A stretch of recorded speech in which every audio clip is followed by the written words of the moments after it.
UND since 2019 is 26-3 at home.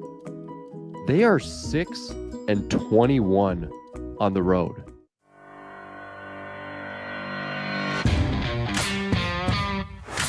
Welcome to the official podcast of FCS Fans Nation with your hosts Kylor Neal, Matthew Frazee, and Jamie Williams.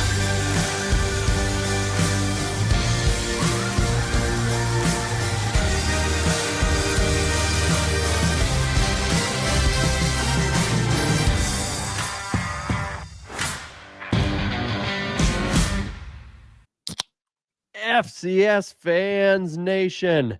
Oh boy, the season is underway. The FBS Killers in Idaho. The Bobcats rolling, Bison looking good. Down go the Grizz. Fighting Hawks on the way up. Holy moly, we're already rolling. Welcome to the FCS Fans Nation podcast. The trio having no problems tonight. Matt Frazee, Jamie Williams, Kylor Neal. Thank you so much for joining us on Patreon, on YouTube. If you're a late week listener, we appreciate you on Spotify and Apple Podcasts. For our FCS Gold members, appreciate you guys. The Pick'em Challenge underway. We're hitting into week 2. It's full throat right now. We'll check out some standings this week. Beyond that, though, appreciate all the new members. We're pushing nearly 60 of you folks, and you've all taken advantage of the ability to get your questions in early, as we have a full slate of FCS Gold questions, and boy, did they prep a good agenda for us tonight. I know Kylor's upset, so I'm going to give him a little time to de-steam, and we'll just let Jamie in this prolific and beautiful red Southern Utah gear give us a little bit of intro of how his weekend has gone before we roll into our Big Six. What do you think, buddy? Yeah, well, I was pretty pissed off yesterday as I did go see an FCS school play, and they wound up pulling out a win against Gardner-Webb. So that wasn't very fun. But drove home, got to see the last quarter and a half of Southern Utah take a scalp. So congrats to my guy Delane Fitzgerald taking out UTEP. They're basically an FCS team too, but they're at FBS and it counts. It's definitely a positive for the weekend. So some folks are feeling pretty down right now. We're going to get some times to vent that out there, Mr. Kylor Neal, because we've got some phenomenal questions from our fans tonight. They really set the agenda well. I'm amazed at how this thing always plays out that way. So if you want to make sure to get those questions in, join FCS Gold. You can find the link at the bottom of our YouTube description or on our Facebook or Twitter pages. That being said, people want to know what the heck's going on. Let's talk about these top 6 topics. What are FCS fans talking and posting about nonstop? It's time for the top 6 topics of the week. Well, if you are watching the podcast on Patreon video ad-free, or if you're on YouTube, you can see our background tonight. Looks like a Montana player trying to stop a UND Hawk from entering the end zone. And ladies and gentlemen, what a week it was. Our first, I would say, massive, huge upset from what the preseason voters wanted. And it comes here tonight. Mr. Jordan Thule and Cody Werlinger start us off with the question. Jordan says, does UND immediately become a contender since they beat the Grizz, or is Montana maybe just not quite as good as all the 12-0 predictions that were being predicted in the preseason? Along with that, Cody Werlinger, who is on fire with the questions for this one, he says, does Montana have a quarterback issue and need to reevaluate the position? Pretty good stuff. Okay, Kylor Neal, I'll give you time. Maybe get some of this heat and steam that you have on you out. You're rocking some beautiful Bobcat gear. We going in on Montana? Is this a UND compliment? What happened with that top 5 team going down? I mean, this is just what happens when you have 2 top 5 shitty teams playing each other. One of them is going to be a little shittier. So, no, I don't think UND instantly becomes a contender. I still think UND is probably where we all think they are, right? Maybe a top 4 team in the Valley, but no one's putting them above South Dakota State or North Dakota State. But this is what UND does. Every year they have some impressive wins, and they have some dumbfounding losses, and it ends up being a home versus road type of season for, it seems like, North Dakota, where they completely play better at home than they do on the road. But I think this definitely puts North Dakota into a discussion where you think, hey, maybe they can get a top 8 seed. Maybe they can get a bye. I mean, that's kind of what North Dakota is hoping for. We just need to be a team that can get a bye who cares about being a contender? It seems like there could be 4 contenders this year, and maybe it's Idaho, Montana State, and the 2 other Dakota schools. I'm not sure. I mean, South Dakota looked pretty damn good for a half too, but the Valley looks extremely strong, and I would still put North Dakota as maybe the number 5 team in the Valley right now. So are they a contender? Probably not. And then as for the QB issues, Ayat's young. I mean, in each game, he's shown glimpses of like where you can tell his skill level and his ceiling is up pretty high, but he's young. He's not making the best reads sometimes. I mean, overall, what do you throw? 80%, something like that.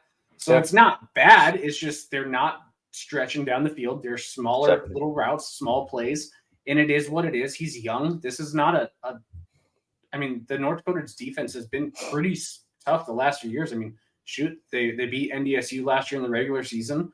So having a young quarterback going into a place where that team has not lost an opening round home game since the 80s. I mean, that's pretty impressive. That center was rocking. North Dakota was ready for Montana. They started off really slow in North Dakota, but they ended up picking it back up. But I don't think the quarterback issue was the reason why they lost. I think it was more, the defense started really slacking off, and there was just really bad play calling in the second half. So, I mean, yeah. Are we just going to discount UND though because of past performance in terms of what I like the top 8 seed thing. I really do in terms of what they could be this season. But are people just going to be very cautious to move them any higher because of what we've seen in the past? I've kind of talked on that podcast here 2 weeks ago how the next 3 games from them should be cakewalks, and you're looking at a team that's almost 4-1, going to play North Dakota State up in Fargo, and they kicked the can off the Bison last year. I want you guys to listen to this. I cannot believe the research I'm doing in UND.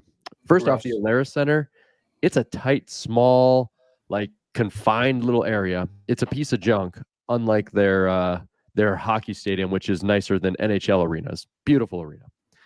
That being said, UND since 2019, and if you've listened to this podcast, you've heard me talk in the past about how 5 years. I like 5-year snapshots to take information away because that's probably a tenure of a coach or enough information.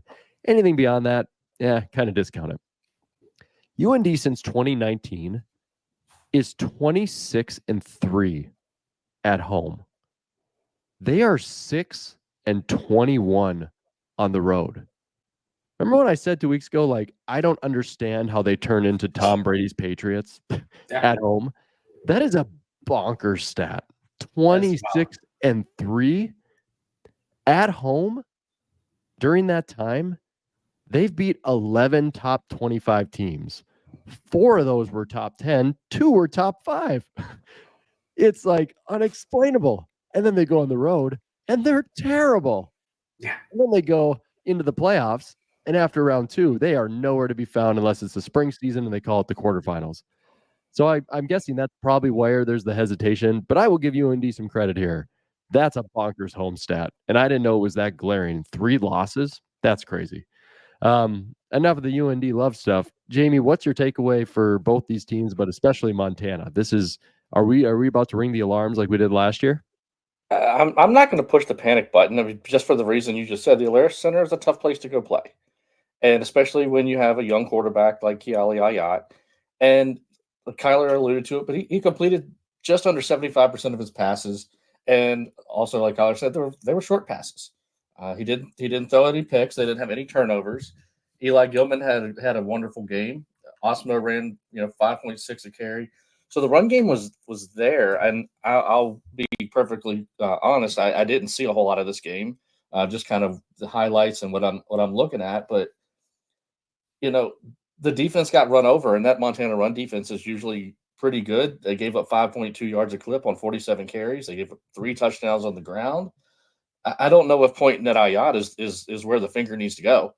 It just, they got really conservative in the second half. They had 34 total yards in the second half after they were up big and just let UND keep chipping along. You should be able to mess up and get 34 yards. That's just unacceptable. And let's just not forget for Montana that they didn't have Junior Bergen or Cole Grossman again. So those are the 2 best receiving weapons really out there. They've got Aaron Fonts didn't have much of a game at all. So let's get those two back. Give them some time to work with Ayat.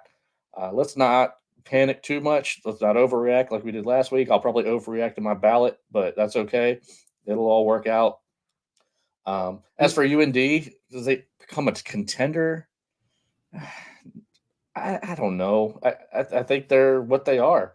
They're 7-5-ish type of team that will be fighting for a playoff spot, and that's who they are. They have North Dakota State on the road, so probably a loss there, and they get South Dakota State at home. If they can somehow find a way to win that, that just will help them out a lot. Obviously, I just don't know if they're going to be able to do that with Mark and all them coming into play. So they're a contender to make the playoffs. That's as far as I'm willing to go right now. And another thing to add on, like Montana, I mean, we saw them start off extremely horrible last year, right? And they had a very easy out-of-conference schedule. Right now, this out-of-conference schedule is not looking that easy, right? Maybe if you booked it 5 years ago, it's not that impressive. Missouri State was at the bottom. North Dakota was kind of a 500 team anyway. So you're looking at it, and you're like, this out-of-conference should be pretty easy. Well, North Dakota the last few years has actually been pretty damn tough. They've been better in the Valley than they have been in the Big Sky. Then you see, Missouri State, they look like they have a little bit of life. And even the last few years, they weren't bad. They had one bad year and then, a pretty solid year where they were a top 8 team, top 10 team in the playoffs. So this schedule in the first 2 games is already quite a bit more difficult than the first 5 games they had last year. And in Montana, they almost lost to Ferris State.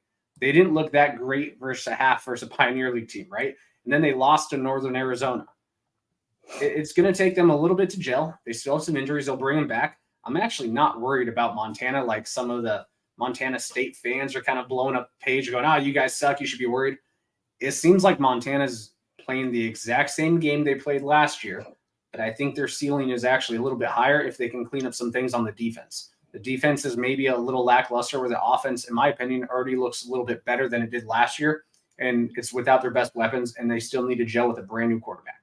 So I think by midseason, this Montana team is probably going to look a little bit different than it does right now. And it's probably going to look a little bit different in a good way. Just some great quality, seeing through the BS and sticking to, what a great, good description. Also, Montana sucks. Okay. Yep. There we go. I had to throw that in. The nice thing with the Grizz, or I wouldn't say the nice thing with the Grizz, the bad thing for the Grizz is that when you're in that top 5 position, you're thinking about do I have to travel to the Fargo Dome late in December? Do I have to travel to Grizz Stadium late in December, right? So now you're a little behind the 8 ball, and they're going to have to bank off some other things, including going to win at Montana State and do some other things, right? That's going to be the important thing for them to maintain and keep up with the rest of these top dogs. So we'll see how it plays out. Speaking of top dogs, I mean, come on now. How can we not give respect to those Chris Hammond fighting V's? Idaho looking good, and Cody Werlinger coming in hot with another great question here. Idaho's defense is impressive, but does another quarterback injury hinder how far they can go? So here we go. Another Idaho injury to the quarterback. I don't know if this one is season ending or if it's long term. It was upper body. So you guys, if you have insight on that, let the great fans know. Here's my question. What do you think, Jamie? Do you think Idaho's defense is impressive enough from watching some great JMU defense in the past to help them get as far as they need to go with the offensive quarterback problems right now? I'm not as worried because the defense is so damn good. They had 225 yards yesterday against Oregon. They had, almost there, 217 yards. So they're averaging, give it 230 yards a game. And they were within 10 points of Oregon, who they couldn't hold, they scored way more against Boise State, who I don't think they've got much of a defense. And then 17-10 against Wyoming. It's the defense is going to keep them in just about every game. And I think there's a few teams they're going to play that are better than Wyoming for sure. But it's a concern at the quarterback. I think Jack Lane will be back within 4 or 5 weeks. I think I heard it was ribs on Jack Wagner, Heather Locklear's ex-husband, I think. but I don't know. I didn't see a prognosis on how long he would be out. But if they have to go to their third quarterback, it's going to be tough. But I'm not sure. Let's see what is their upcoming schedule. That's the key. Albany this week at home. Last year, that would be a tough game. I don't think Albany's as good this year, especially they don't have a lot of those defensive studs that they had last year. So they should be able to get by that. And they got to go to Abilene Christian. And then UC Davis is, I believe, a spot that is possible for Jack Layton to be back. That Abilene Christian, they got to have to figure out how to stop Maverick McIver because they didn't stop Dylan Gabriel, and McIver's not on that level. But it's a swing it or sling it passing offense. So that's what they're going to have to. That's what they're going to have. The mountains are going to have to climb the next couple of weeks. But the defense is so good that you're always in the game. And you could swing that game with a defensive touchdown, a turnover at the right time. That's what they're going to have to count on and just kind of limp by until they can get Lane and Wagner back under center, especially Lane. I think that's the key. So we'll see how they wind up over the next couple of weeks, and then we can reassess. But right now, they look like a top 5 team, and that defense looks like a top 2 defense. Yeah, impressive defense can keep you in some pretty crazy games. See Montana last year at the beginning of the season when they didn't have the offense figured out. Kylor, I know we're just complimenting Big Sky teams left and right, or saying things are going to be okay for Big Sky teams, and you're not in the mood, but what do you think about these Idaho Vandals with this impressive Missouri Valley style defense that we're seeing, I guess? What Missouri style defense? The one that gives up quite a bit to Carter work? I knew you'd love that. Like, I'll throw that at him. No, I mean, at the end of the day, I don't think we've learned that much from Idaho. The reason is, I mean, they've gotten up for every single FBS game, and then they've still lost to maybe some head scratcher FCS teams. They haven't been in the top echelon of the FCS or the Big Sky. So right now, I just want to see what they do versus the FCS. Right now, the defense looks phenomenal. It really does. I would be shocked if they held most Big Sky teams to 13 points. And I'm not saying the Big Sky is better than Wyoming. No, I think Wyoming would be a top-tier Big Sky team. I think Oregon would by far dominate the Big Sky. But these teams know Idaho a little more. I don't think Idaho players get up for the Big Sky as they are for a Wyoming, as they are for an Oregon, because Idaho likes to still think they're FBS. They're not. So I think Jason Eck is getting them ready. Then people are underestimating them. And they're going out there and they're playing their freaking hardest, and they look good doing it. But again, I think you're going to see Idaho State will put up more than 13. I think most of the conference will put up more than 13 versus Idaho. I just think that's what's going to happen. Now, as for the quarterback injuries, I mean, it sucks. You never want to see this, and I'm not rooting against Idaho players to go down, or really any NCAA player. I don't have any ill will towards all these players, but I also don't think these quarterbacks are that good to begin with. A lot of the Idaho players think Jack Lane is this like second coming. I need to see it. He didn't look good. Jack Wagner didn't look good. So at the end of the day, I think Idaho's going to rely on the run. They're going to start to gel more anyway. The offense will get better depending on whatever quarterback is in there. Giovanni McCoy didn't look great last year. People were saying he was a top 10 talent. He didn't look like it last year. It's not like the quarterback has really made Idaho this giant, phenomenal, team. It's been, they play hard. They got good athletes. They got good lines. And it seems like they're better coached than most teams. So I think the coaching, it's one of those rare scenarios where I think the coaching heavily outdoes the talent on the field. I think that's for Idaho right now. At least on the offensive side of the ball. Their play calling is pretty solid. They're played 2 tough teams. So they'll score more against the Big Sky, but I also think Big Sky teams are going to score a little bit more. So how far can they go? I don't know. Until they prove it in the playoffs and maybe get to semifinal, I'm probably going to say the quarters or semi is their limit. I know that kind of isn't the best projection because it's just going off of past. But at the end of the day, that's all we have to go off of. They've played good against these FBS teams, and they haven't played that great in the Big Sky. They're like 6-2, which is good, but it's not elite. It's not a Big Sky contender. It's not a title contender. So until they get to that next ring and maybe win the Big Sky, maybe we'll be able to tell, hey, this could be a semifinal team. This could be a championship team. But until they do it, I'm just not going to put them there. I'm going to put them in that next tier below. Yeah, I'd love to sit here and pound the table for like the 2011. If there's three things I contribute to this podcast. It's editing, saying questions, and hosting, and comparing everything to NDSU. And I'd love to just comp this to an NDSU 2011 with, Brock Jensen only throws 14 touchdowns and the defense is really good and they just play disciplined ball and, they get away with some games and they win a national title. But what we've seen of late is no surprise. It's the NFL level. It's any level. The quarterback play wins at the end. Where are we not seeing quarterback play? I guess 2021 NDSU maybe. But, Mark Gronowski's a difference maker in terms of what Montana had at the quarterback or offensive position, in my opinion. Easton Sticks were difference makers. Brian Shore is a difference maker. Mark Gronowski goes down, and Eric Schmidt over a backup SDSU quarterback is certainly a difference maker on a final drive. I do think there will be a cap if you have quarterback issues. Defense, this other stuff in the modernization of 2024 will get you so far. It can be so good. But how many times are we going to see a 2021 NDSU just run A-gap power the whole time? I don't know if they've got that, which was an offensive line which has all 5 starters in the NFL right now on rosters.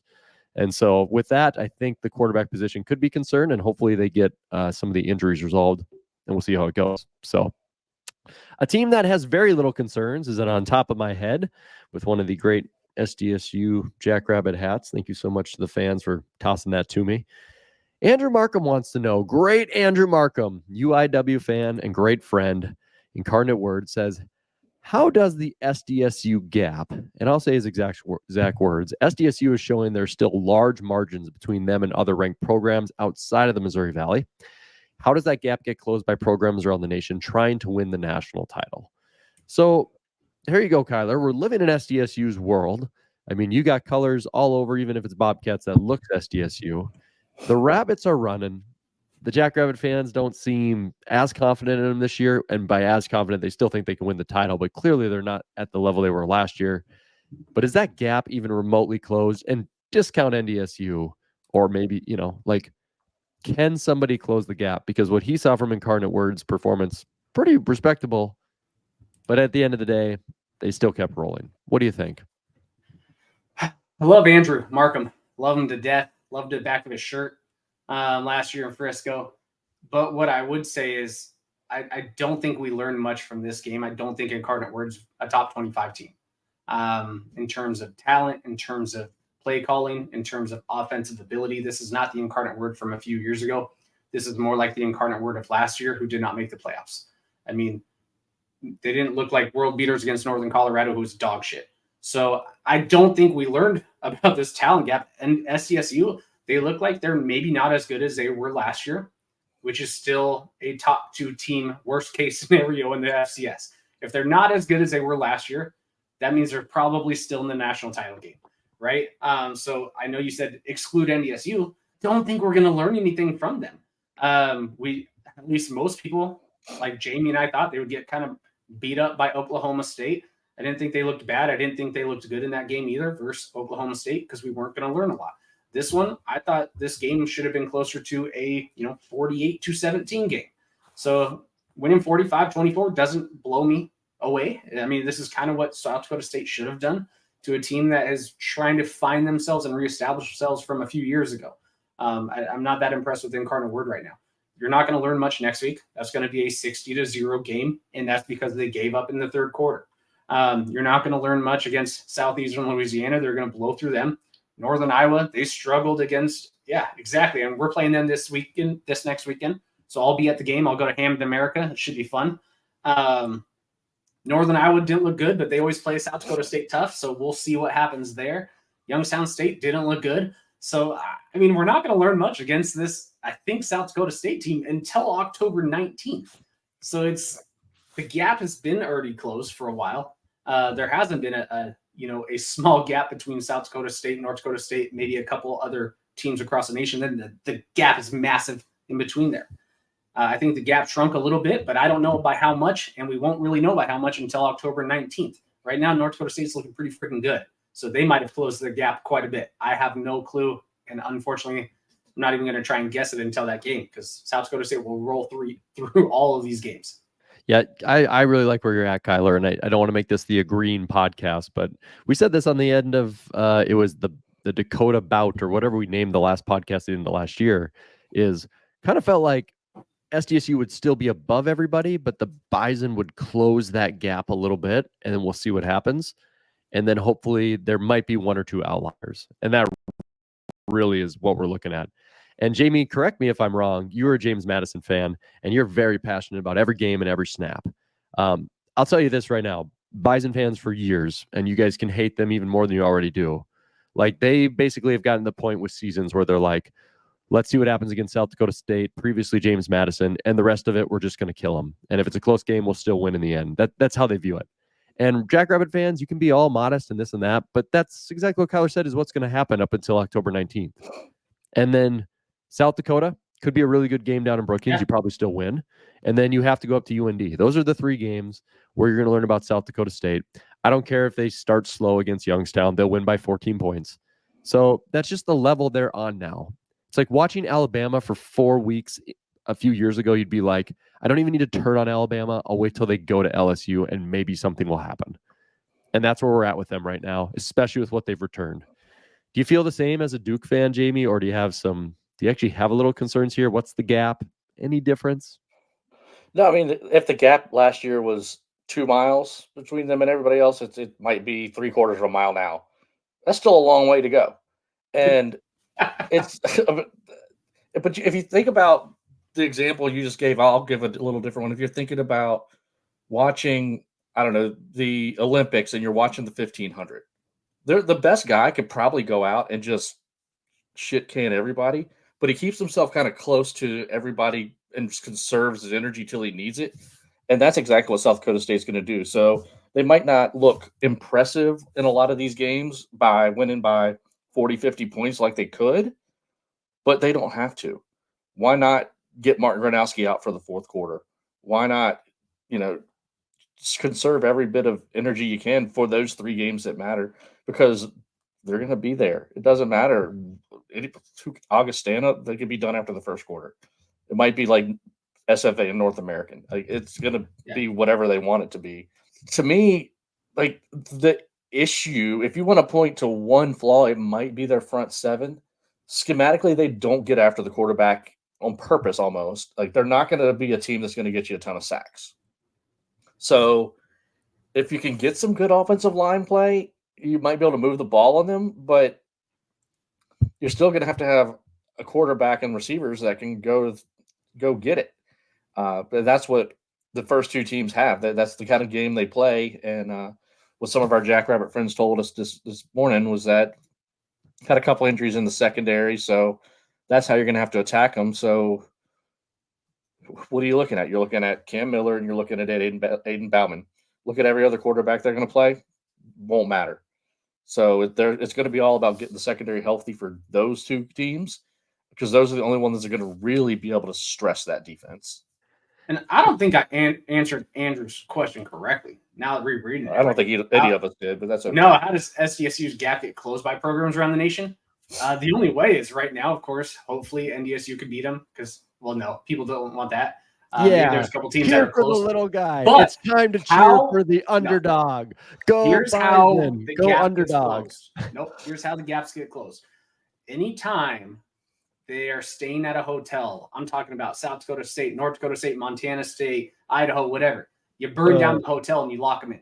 I mean, if you do that and no one gets it, like no one actually goes to the game, there's a chance someone else can win a national title. There's a chance that gap is very significantly close. Now, just don't let them out with just like a few minor burns, because then they're still going to burn you in the game, right? So we got to make sure they don't escape that hotel. You burn it down. You completely, lock the doors, because if any one of those players comes out, now they're going to have a chip on their shoulder, and it's probably even going to be worse. So we got to make sure they don't leave that hotel.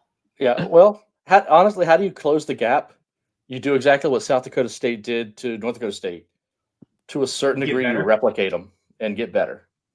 You figure out what they do well and figure out how to do it and work against it. So everybody's that if you want to compete with South Dakota State, you got to find out where they have little weaknesses and get really freaking good at it. The other way to close the gap is wait for Gronowski to graduate. Yeah, that might help. But this backup QB sounds good. I will say this as we end this topic, because we'll see if I can post this one on Twitter in the future. There is a little bit of me that kind of makes SDSU fans kind of sound like Bison fans in 2022, just a little bit, where they're like, you can tell it feels different. It's just not the same. You were supposed to be far ahead of the crowd. And it's just maybe not that same confidence level from the fan base or maybe what they're seeing. And then eventually, the season plays out and maybe things don't go as planned. We'll see. There could be a chance that they could get some and it's not I'm wearing an SDSU hat, for God's sake. I'm not cheering for it as the Bison fan. It's just they might actually have some issues that could get exposed further down the line. And maybe COVID happens again and shuts down the season. Yeah. Don't say that. So there's a chance. Yeah. You never know. Then your NFL QB, who definitely didn't bust, is off your roster. All right. So here we go, guys. Jason Soren, great question here. We're out of the valley. We're out of the big sky talk. We're moving on. The Fighting Camels looking pretty good on Saturday, Jamie Williams. But you are kind of the CAA expert. That place just won't leave you. Flow Sports, straight to your heart. Are they a CAA contender, says Jason? So let's talk these Fighting Camels after a big W. And then also, what are you feeling about that CAA right now? It's a dumpster fire. It's nothing. It's Villanova, maybe William & Mary, and who right now. Albany looked shaky. They struggled with Long Island in the first week. Monmouth got hammered by East Washington. Then they lose after being up. They gave up 2 touchdowns in the last minute to Lafayette. Elon looks pretty good. So that they're a contender there. Maine stinks. Hampton stinks. New Hampshire, average. NCAT, they stink. Rhode Island, they probably stink. Stony Brook, hey, Kylor, I got to pause Jamie here. I don't think we've heard a lot of stinks this year, and it's kind of nice. What are we on, episode 5? We finally have enough evidence in the season to hear that, and it's beautiful. I was CAA. Gotta hold it out. So Campbell is a contender? No, not really. I mean, they're a contender for the middle of the CAA. Looked really good. I mean, good for them. They played well. It's their first ever ranked win. So you got to give them a little kudos there for picking up their first ranked win. But Western Carolina, I don't. That was rough. I thought they played quite well against NC State despite Cole Gonzalez. And I figured, he'll be better when they play FCS. He gave through 4 interceptions yesterday, 18 for 35, 172, and 4 picks.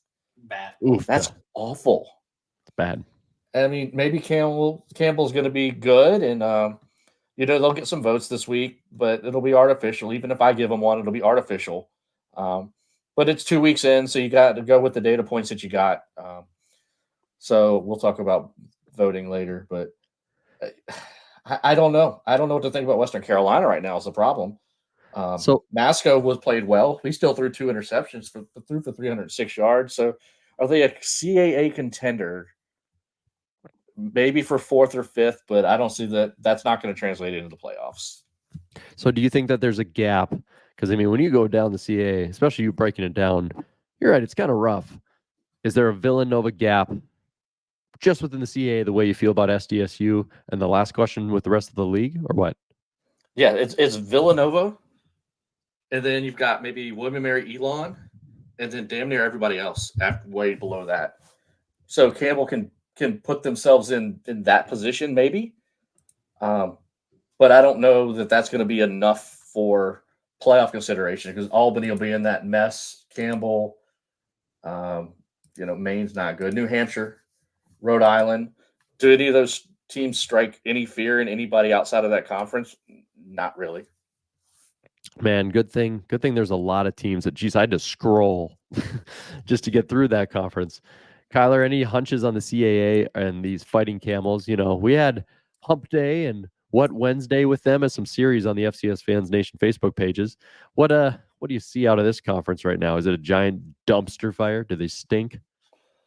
I think the whole conference stinks. I really do. I think even Villanova is not as good as everyone else thinks they are. I think they're going to lose in the quarters unless they just get a hell of a round. But I think we're going to see 5 Valley teams in the quarterfinals this year. So it's going to be so Valley heavy. Here's the thing about Campbell. I think they were everyone's darling horse a while ago, right? We had a series on him. It's a cool mascot, the Fighting Camels. I mean, it's awesome. But then we started hearing too much about the recruiting classes and how they're going to be this top 25 team and how they're going to dominate. Now. And then they kept sucking. So it's one of those things where I think like we almost got burned out from camp, where we were just tired of hearing about all the positive stuff they were doing, and then it just never massed out on the field. This year, I mean, it does kind of seem like maybe some of that talent that they've been recruiting the last few years is starting to actually flourish.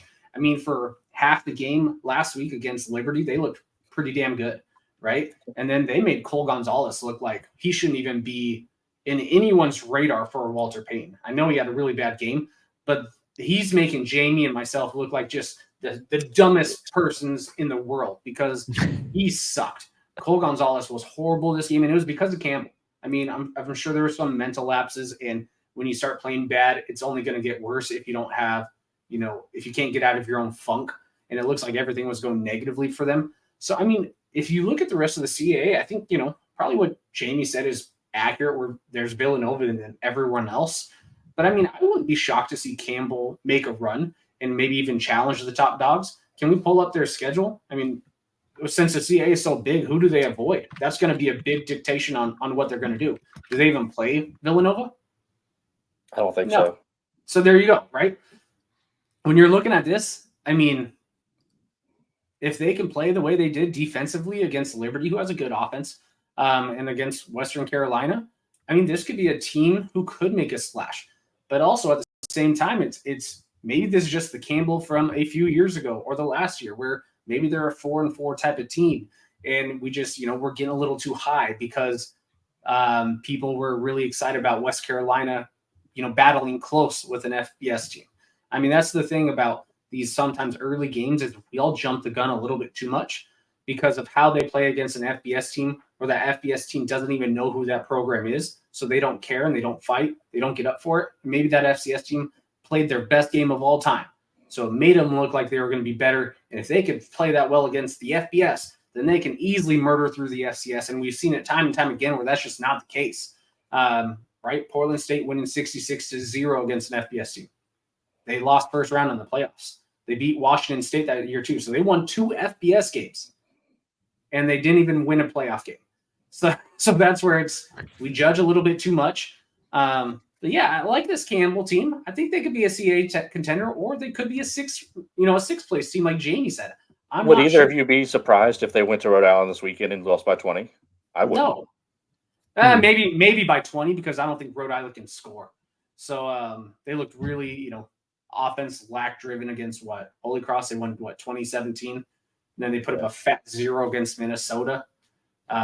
So I would be shocked if maybe they lost by 20, but I wouldn't be shocked if they went to Rhode Island and lost. I mean, this Campbell team, I just don't know what to expect.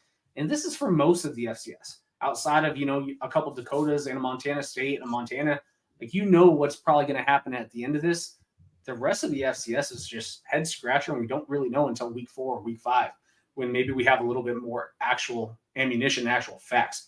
No one has played a balanced schedule right now. Everyone's completely from top to bottom. It is completely spread out. So it's hard to really take an educated guess on what's going to happen. You can just watch the games and go, ooh, Western Carolina looked bad. But then the week before, oh, man, they look phenomenal. So I have no clue. Man, you are teeing up a quick hit question so well right now. We'll get back to exactly what you just said quickly later on in the segment. These things, so I don't do that. Yeah, absolutely, buddy. Kylor Elliott. Kylor, not Kylor. Kylor Elliott. Is it the Big Sky or the Pig Sty this year? Wow, nice. I like that. That's not too bad. Yeah. Could we see 4 or less bids out of the Sky this year? Okay, Kylor, the floor is yours. We know how things got disappointing for you for your home squad, but the Big Sky as a whole, what are your takeaways of that conference right now with Montana State rolling and some bad losses this week? I mean, I think, like he just said, could we see 4 or less? Yeah, that's pretty normal with the Big Sky. You're probably going to see 4 or less. It's rare when you're going to see a 5th team. Now, there's probably going to be a 5th team on the bubble, but even like everyone's saying the Big Sky is just dog shit right now. Well, because Eastern lost and Montana lost to another playoff most likely team. I mean, Idaho State's actually looked pretty decent against their competition. Idaho's looked decent. Montana State's looked decent. Weber just torched Portland State, and that's fine. But that game was supposed to be quite a bit closer. NAU actually looked really strong against Arizona. UC Davis has looked strong against their FCS teams they played. Sac State, right? They played 2 FBS teams, and both of them were actually fairly competitive. I guess Fresno wasn't quite. So to me, it just looks more like the Big Sky of the last few seasons. Maybe the depth isn't as good. Maybe the contenders isn't as strong as you could say, but maybe the middle tier is actually a little bit better. So, I think this is going to be a conference where we're probably going to see 4 bids like normal in this 2014 playoff system. I'd be shocked if we saw less than 4, to be honest. Let me tweak you a little bit then. Okay, so 4. There's 16 seeds. Okay. Yeah. Say Montana State's a number 3 seed. We'll call that. And Montana probably gets things on track.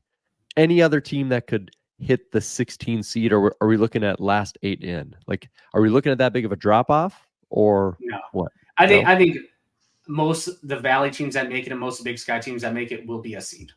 Okay.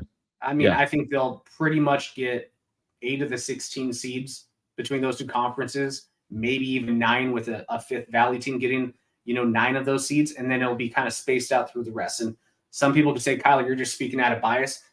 Potentially. I mean, I just think that's what we're going to see, and we've seen it the last few years, where if they were seeded, probably those teams would have got the actual seed itself.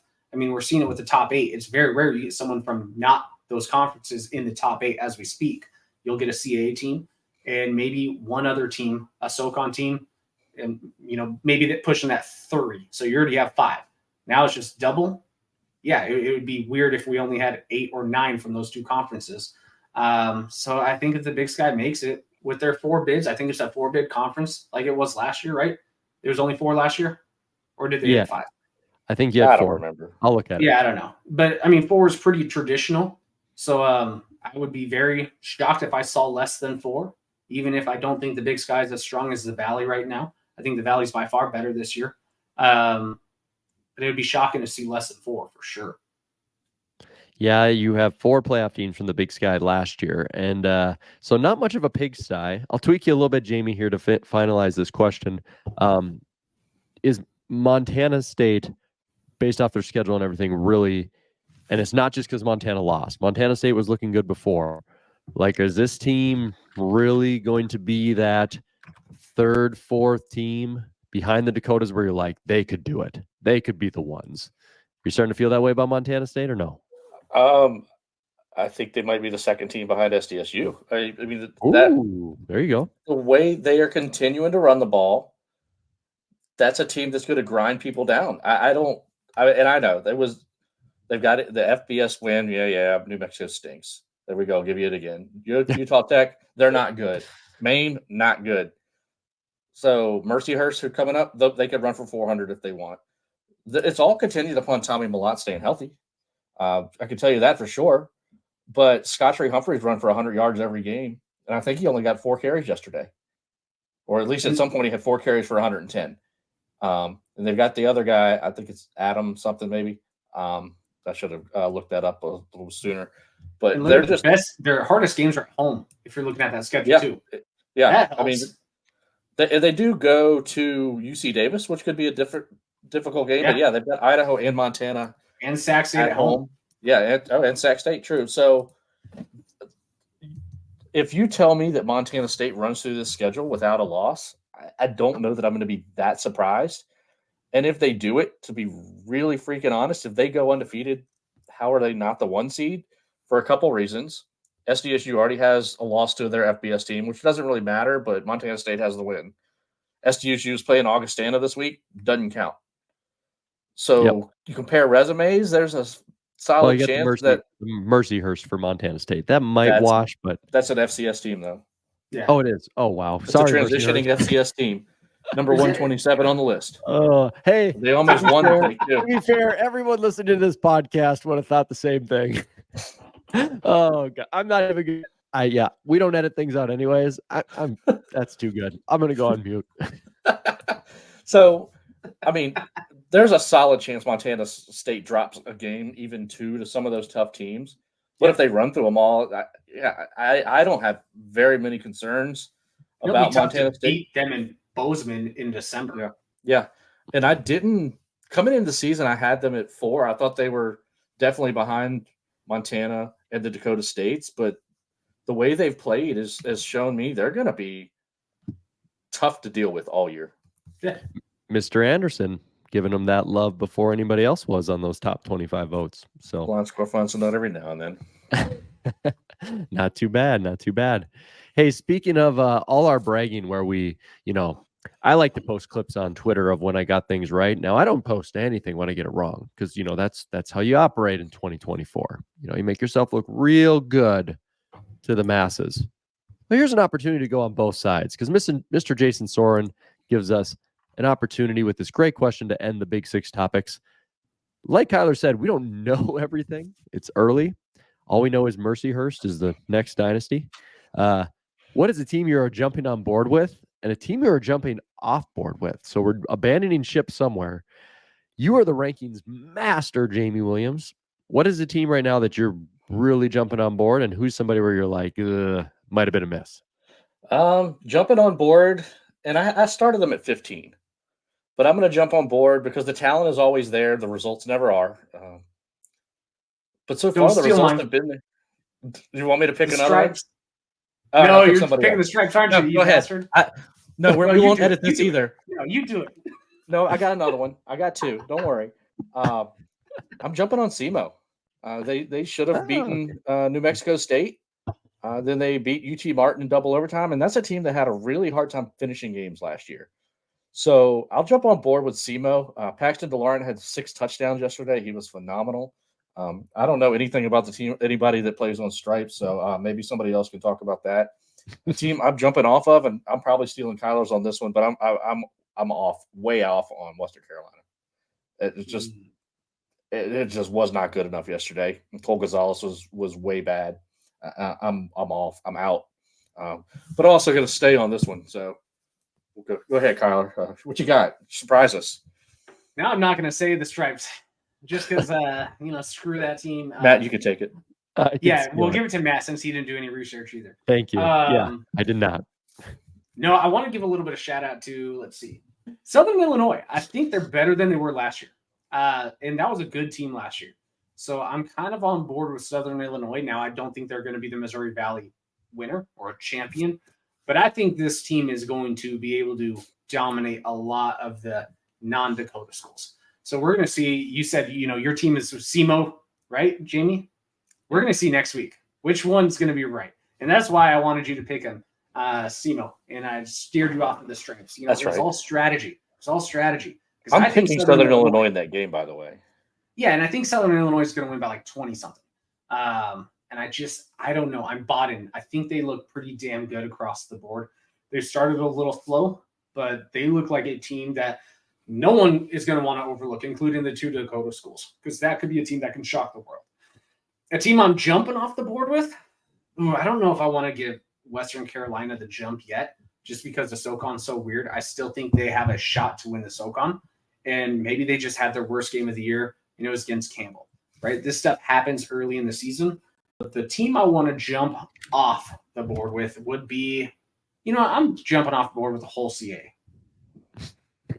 Fair. The whole CA. I don't think we're going to see a CA in the quarterfinals unless they only play an NEC team, Big South team in the playoffs, which is probably going to happen. But with the new seeding, it's probably going to be a little more difficult to only have those type of routes. So I think you're going to have Villanova play Southern Illinois round 1. Good luck. Yep. Here's another thing about Western Carolina, too. So they're 0-2. So next week at Elon. I don't see them doing much there. Then they're at Montana.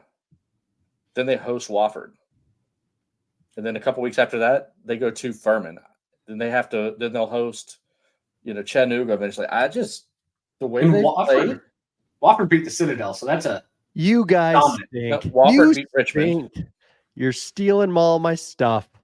Come on, Wofford. The Terriers, they're back, baby. Jumping on board. Dude, I hope you do. Stopped Furman last year in the last week, ruined that playoff seed, and look at them go. That's 3 straight wins for that team. 26-19, a team that was kind of a staple. We met a great Wofford fan down in Frisco once. Good. The Terriers, baby. 95% of his teeth. Absolutely. Jump on board with the Terriers now. And in all seriousness, besides the 2-0, I mean, hosting Mercer, they get to host William & Mary. William & Mary's good, I know. But, like, come on, they're going to Sanford. Sanford's going to stink. Like, they got a chance maybe to at least be last 4 out, last 4 in. And Sam Herder's got him in his top 25 this week. Jumping off board with, I'm just going to encourage. A wild boy. Oh, yeah. I'm just going to encourage everybody to continue to jump off board with this because I've been saying it for two years and I've been off board. Get off board with you and I. Don't ever rank them. I told you 2 years ago, they're starting to go down. They should have restarted their head coach search. The facilities are bad. Recruiting's hurting. UNI is bad, and they're going to continue to be bad. So get off the board with them. Don't even consider them for a top 25 preseason poll like all you voters will do, and keep them out of there. So they're going to stink, as Jamie would say this year. Well, what doesn't stink is my favorite segment every single time we do this podcast. That is the Taco Bet. Taco King, coming to you from bright and sunny Fargo, North Dakota. It's time for a Taco Bet, and time for you losers to pay up. Oh, the beautiful sounds of Brian Thompson down at SDSU this week for one of the home games as a Bison fan. Even got some love on the big board. We'll talk about that in the quick hits. Okay, this is great because I didn't realize you guys were going to destroy the CAA mostly throughout this podcast. And this lines up pretty good. Does the CAA get even less teams in with Richmond's loss? This is Andrew Markham. And here you go. The CAA, this is 2 weeks in a row we've done a conference for the playoffs, but they've been such good questions. We got to utilize them. The CAA got 4 teams in 2023. They got 5 in 2022. They only had 2 in 2021. So not much consistency here since the spring season. Okay, over and under 3.5. How many playoff teams does the CAA get in this year? Now I'm feeling like I said it a little too high based off this podcast, but we'll see. Jamie, what do you got? 3.5. I'm going to go under. I think they get 3. I think Villanova, damn near a lock because they don't play anybody in the CAA, and their opportunity to shine was Youngstown State. They won by 7. I think William & Mary has the bounce back year.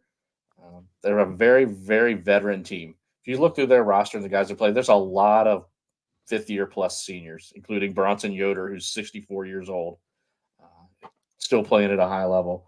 And then there's going to get one more, probably Elon, and then we'll see if anybody else can jump. I'm going to go with 3, though. It's not good for them. CAA, it's taken more than one step back. Jamie's under for the tacos. Kylor, what do you think? This one's actually hard. Yes. If you worded it different on, do you think there's going to be 3.5 deserving teams? That's a whole different question. Because, the CAA has 80% of all the FCS teams in that conference. So it makes it really difficult. Per capita, they're probably going to get the least amount in per capita. But at the end of the day, it's like, 16 teams? Most of them don't play each other. So, you could have a really shitty team. And I do mean a really shitty team, be a fringe playoff spot or make the playoffs because they didn't play anyone. It makes it really tough. The out-of-conference is always pretty easy for the CAA as well. At least there's a few teams that are playing some, but for the grand scheme of things, there's 16 teams, and most of them are playing pretty dog shit easy out-of-conference schedules. So could I see a 4 team sneaking in? Absolutely, I could. Is there 4 deserving teams? Probably not. So that's where the 3.5 is actually, I think, a pretty solid spot. I would lean towards less, but this Western Carolina win, that's a big one. That could prop maybe, depending on what happens to the SoCon, if SoCon's going to SoCon, that could take that other spot away from the SoCon, put that to the extra CAA, or it could put it to a 6 Valley team. And the thing to remember about the playoff committee is that ranked wins are counted at the time of the play. So Western Carolina loses every game. This is a ranked win for Campbell. So you know what? I'm going to go, just because I've agreed with Jamie on every single bet, I'm going to go they get 4 teams in the playoffs. Dang. And I was wondering, I was just going to say, boy, it's always you two. And then I just come out here wild card.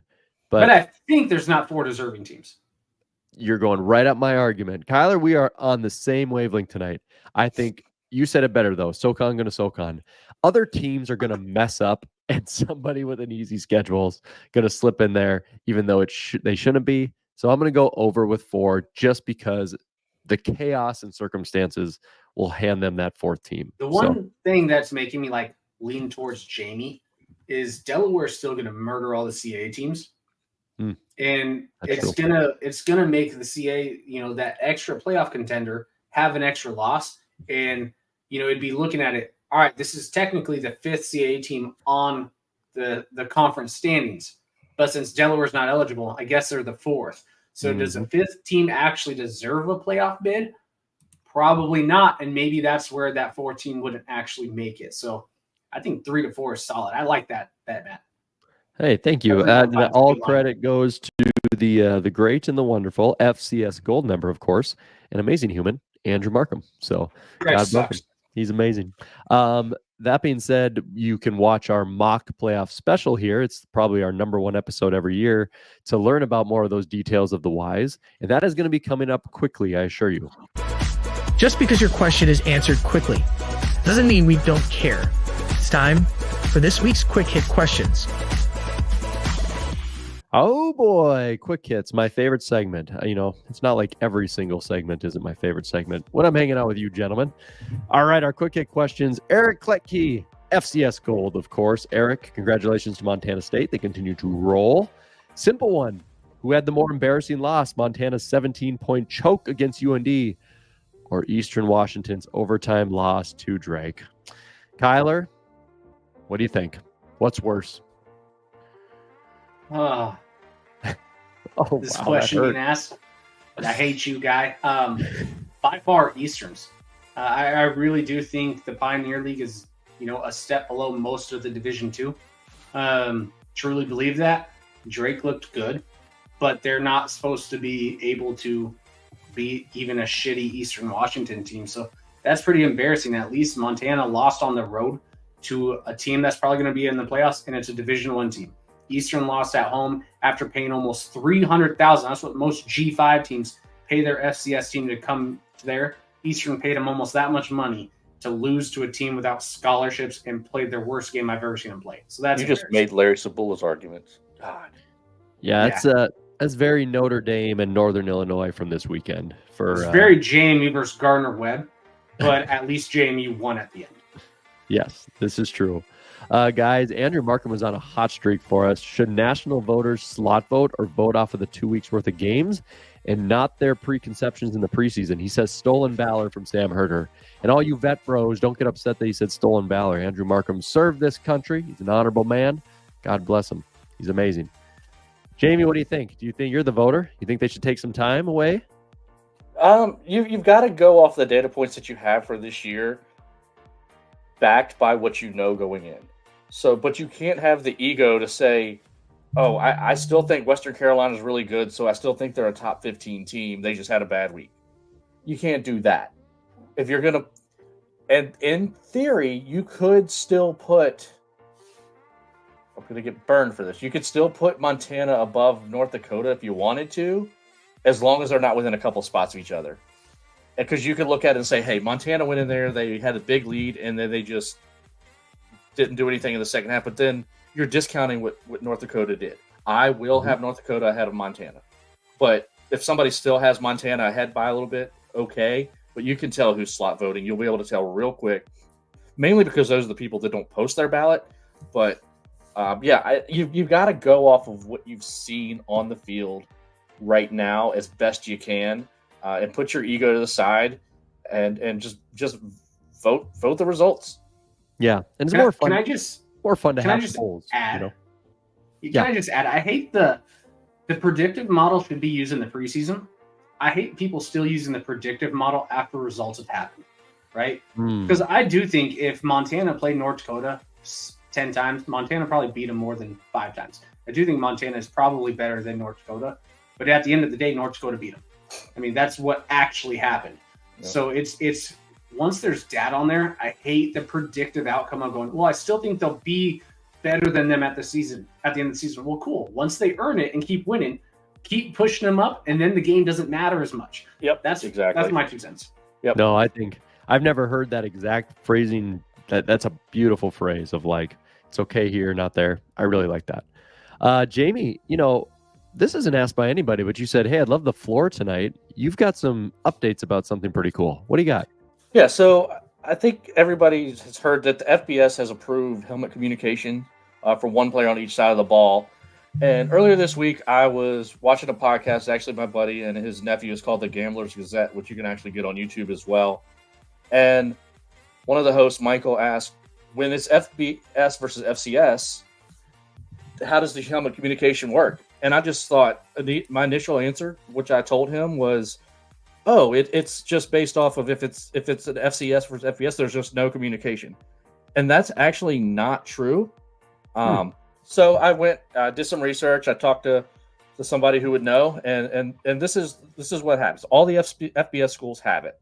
And you can talk to one player on the other side of the ball, like we said. You're going to be your quarterback on offense, usually going to be your mic on defense, but it's the person that they have a green dot on their helmet. So it's whoever's calling the plays on defense, like we said, usually the mic. And it turns off completely when there's 15 seconds left on the play clock. FCS schools can only use it when they play against an FBS team, but they have to purchase the system and install it for those games. So I'm sure a lot of the FCS teams just didn't do it. I would be interested to know if South Dakota State did it or North Dakota State did it for their games last week. North Dakota State did it versus Colorado. Did they? Okay, I didn't see. I wasn't paying attention to that. So that's the rule of how an FCS team can use it. But otherwise, FCS versus FCS, there is no communication. So I appreciate Frank and Michael, Gambler's Gazette, for bringing that up because it made me pique my interest and go do the research. That's awesome. You listen to this podcast, you get guys like Jamie Williams in the know, providing you quality stuff. You're going to sound a lot smarter at your tailgate for that one. Appreciate that, Jamie. Leah Maroney says FCS teams have played FBS teams extremely well this year. Will this tempt more FCS teams to jump FBS? I think a lot of things, Liam, are going to tempt FCS teams to jump FBS because they feel like there's money and splits. And I really like the points that Sam Herders and Dom Izzo's local here at NDSU have said, which is you're much better off if you're a low-tier FCS school who's not even winning a lot to just go up, get an actual money contract and a payout from the college football playoff for what exists right now, and maybe excite your fan base if you win 6 games, go to a bowl game instead of getting blown out by the Dakotas in the playoffs. Kylor and I have had some good debates on that a little bit, but for the most part, I think every FCS school is looking to jump, and I don't think people are thinking very rationally right now about long-term consequences. It's jump and survive. Hopefully it doesn't turn into the Titanic for them. We'll see. Andrew Markham again says, with what happened in Kalohi, C-U-L-L-O, Kalohi, wow, yeah. Jeepers. Remember that education talk on the last one? Who's the favorite? North Carolina. The way they talk don't match that North Dakota accent. Is that really how it is? This North Dakotan, oofta. That is not for me. He's going to put that on the back of a T-shirt, how I pronounce that one. Who's the favorite for Walter Payton, and why is it Mark Gronowski? Dang, give him the love. What do you think? You're the voter, Jamie. Yeah, I mean, obviously Mark's going to be up there. He had a great game this week, but right now, for me, if you told me to vote right now for 2 games, Mark Gronowski's not getting our number 1 vote, and it would be Shunderick Powell, the running back for Central Arkansas. He's just amazing. He was wonderful a couple weeks ago against Arkansas State. He was good again yesterday. He scored, I think, a 69-yard receiving touchdown yesterday.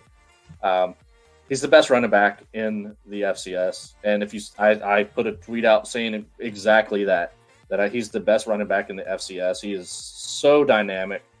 He's 170 yards rushing week 1, 100 and change this week. Right now, he's the favorite. Awesome, very cool. Brian Thompson, the Taco King, who went to South Dakota State for the game this week, hung out with Alex Kenkel and some of the Gentleman Thumper. Is it a 2-horse race by the XDSUs? And why did the SDSU camera team let a guy in an NDSU shirt on the video board at a SDSU game? It's a 1-horse race right now with SDSU with I think, hope from NDSU fans that we've caught back up, and we'll see what happens. But I think we need to see a little bit more before we clearly say that these two might go neck-to-neck, head-to-head. And Brian, why they showed you on? This is true. He messaged us. Unfortunately, they showed him right when there was an injured player for Incarnate Word. So, like, obviously the fans are very respectful. They couldn't boo because there's an injury on the field. But why they showed you? Oh, that's genius by SDSU marketing to ramp your crowd up. Maybe there's a little bit of a lull. You just show that Bison fan in there and you let them boo and go crazy. Unfortunately, the timing was really poor. So we, of course, hope the Incarnate Word player is great. And we hope your time down there was fun, Brian. Chase Beckvar says, no team has ever won both Walter Payton and Buck Buchanan Award. Do you think it'll happen this year? Wink, UCA wink. Back to you, Jamie. What do you think? Maybe. You just heard me talk about Shunderick Powell. On the other side of the ball for the Buck Buchanan, he's talking about David Walker. There's a chance. There's definitely a chance. And with that ability and that talent comes expectation. They better meet them this year. Absolutely. We'll see how it goes. All right, the Rev ends it for us here, Kylor. Here you go. Which Drake has better beats, the rapper or the university? What do you think? I think I really wish, Rev was at a NASCAR event today. And I haven't looked at the text string, so I'm really just hoping a car went off the track and hit him. I think that would have made my vision. Kylor Neal, hotels, drugging. I think, the chaos of Let It Burn. I would throw the Rev in that hotel with the, SDSU players and NDSU players. Love you, Rev. So we'll probably go with the university, even though I hate the university now. Just to burst your bubble on that, he works for a certain company, and their sponsor adjacent teams finished 1, 2, 3 in the NASCAR race. Did they hit him on the way? They didn't. Oh, then I don't care. Even in the garage, they missed him. Ah, man, that's a bummer. It would have been such a cool story. On FCS Gold, the Rev dies due to NASCAR accident. That would have been pretty fantastic. So, yeah, love you, Rev. But yeah, Drake the University has better beats than the pop star. Kendrick Lamar agrees. Then the wop.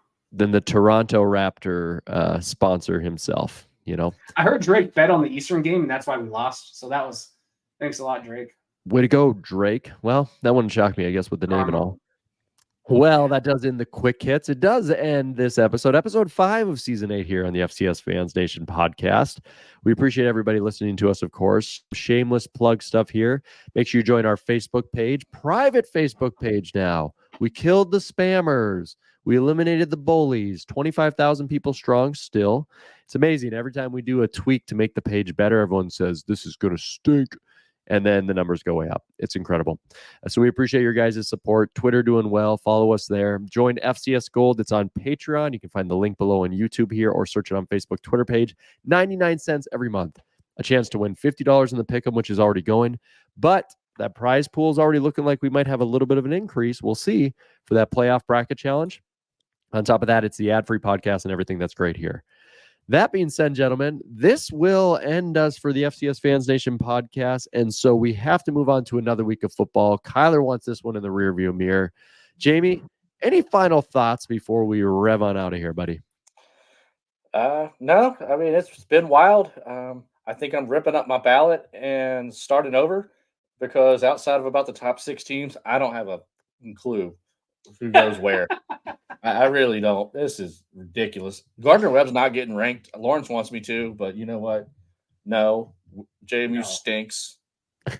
Both sides of the damn ball. Man, that was a natural, non-edited, cut-out curse word. And based off some of the results this week, for some of the fans, that's exactly how they're feeling. We're glad we could bring you some emotional support. Have a great week, everybody. Thanks for joining us on the FCS Fans Nation podcast. Boom! Thank you for listening to the FCS Fans Nation podcast. Make sure to leave a like, a comment, and subscribe on YouTube. To listen ad-free and enjoy many other perks, join FCS Gold for only 99 cents a month by using the link in the description below.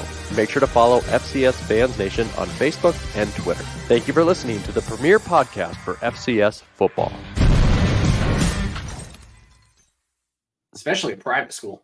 At this level, a private school can murder.